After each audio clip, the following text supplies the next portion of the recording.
Hey again everybody, Cidious StarCraft here for yet another StarCraft 2 commentary. Here we have Tottering Altar map, and it's going to be a mirror matchup, Protoss versus Protoss. On the bottom right corner we have Erich, spelled E-R-I-C-H, interesting spelling. And his opponent, of course, is I, the great and wonderful Cidious StarCraft here, playing as a blue Protoss. Now, we are playing, of course, Tottering Altar. Two different possible outcomes of this map. Either it can go a very long macro game because of the fact there's a long distance between two bases, or it could be, very short if someone decides to expand early, doesn't really have much in reference of defense, and can get overwhelmed. I'll let you be the judge of what this map might be, considering the fact it's only a 10-minute long match, but it can just show you different build orders and what possibly can be the outcome of said build orders. Whether you go a 4-gate or you end up going to a robo. As you can see, our probes are being built at exactly the same time, both of which are being chrono boosted out. Well, actually it doesn't appear that he is chrono boosting his out. I actually am doing that myself. Now, harvester-wise, it is showing that he's actually ahead, 13 to 11 at the immediate moment.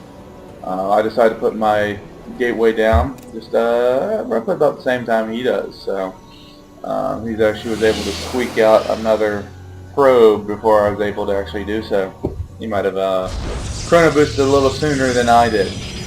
I'm actually going to end up saving a little bit of my chrono boost for, of course, warp gate technology, because now it does take a hell of a long time to finally be finished. Our assimilators for our gas are roughly going down about the same time, finishing roughly at the same time as our gateways. That's ideally what you want to do, is have them finish about the gateways, drop your 3 harvesters in there, and go that way. Now the reason why I'm actually down a harvester really is I lost one scouting his mineral line. Not too worried about it, but if you can, scout behind mineral line instead of directly through it sometimes. He did get a scout off of mine, so he saw that I put my buildings down here. 2 reasons why I decided to actually put a small wall right here, or at least it seems like there's a wall there. 1, so that if I do decide to make an expansion, it's somewhat protected. 2, mainly is to make him think I'm going to do an early expansion, and maybe trick him into having to make himself do an early expansion. We'll find out what ends up happening from that point forward. Now, warp gate technology for both of us is going down. His is a little ahead, but we are both, of course, chrono boosting it out, and we're both getting a stalker out first. Well, actually, I'm getting a stalker. He already has a zealot. So if you look at the supply discrepancy, 27 to 23. I'm actually a harvester, of course, behind, but and also supply behind. Now he is dropping down a 2nd gateway. I, on the other hand, am actually saving up a little bit more for a different tech structure, and we're going to go forward from that. Now he's getting, of course, another zealot, and if he gets close with these zealots, they, of course, will do some pretty good damage to my stalkers. Now, I end up going 1 gate into robo. Now, typically you want to go 2 gates in the robo and go from there, but since it's Tottering Altar, it's such a large map, the odds of a early type rush are pretty slim unless he did do a proxy. But I was taking the chances that he didn't, and I'm going to focus on just getting stalkers, sentries. I get a couple immortals before I end up pushing out too far. Army size, he's a little ahead, 34 to 31. Harvester count, almost identical. Again, it would be if I didn't lose that early scouting probe. And as you can see, I'm constantly building probes, and he's doing the exact same thing. Now, he does end up dropping his 3rd gateway before robo. So his robo tech is going to be way behind mine. Mine's actually already up built, and I'm going to work on an observer. Observer first, of course, so I can scout, know when he might be pushing out, check any type of expansions, and attack accordingly. But keep in mind, he's going to have a slightly higher army at the immediate moment because he does have the 3 gates producing units. Have this watchtower, and it does look like he's going to come over here and scout for it. Looks like my attack was a slightly bit ahead of his, and was able to ward him off with that little bit of his soft action. But I'm just going to keep the watchtower, build up a little bit of an army. Do finally have my observer out, and as you can see, after my robo facility did get built. Then I built my 2 other gateways.